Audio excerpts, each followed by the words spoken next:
सैया जी आप कहाँ हैं? मैं घर में हूँ रानी। तो तनी बाहर आजा राजा। क्या हुआ रानी? चला धान काटे। मारब नानी छितरा जाइबू। कैसन हो कैसन गरियावत हवा? करे तोर हिम्मत कैसी भइल हमसे धान कटवावे के? अरे राजा जी धान कटे ना त खाई बुका। करे तोरे कहले से हम धान काटे जाइबू का? अरे भगवान ये कैसन मरद तू दे दिहला। ऐसे शादी करा के मोर आजादी ले लिहला। कहू कमने कमरद धान ना कटावेला। मोरे तना कमा के पैसा कवन लावेला। करे एकदम से तो जंगरे कहीं न हुए का। अरे कटनी सटनी तमे हरारू सो करेली।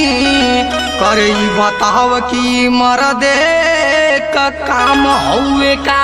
तब का जब जब तोहके कहिला त करेला बहाना हो।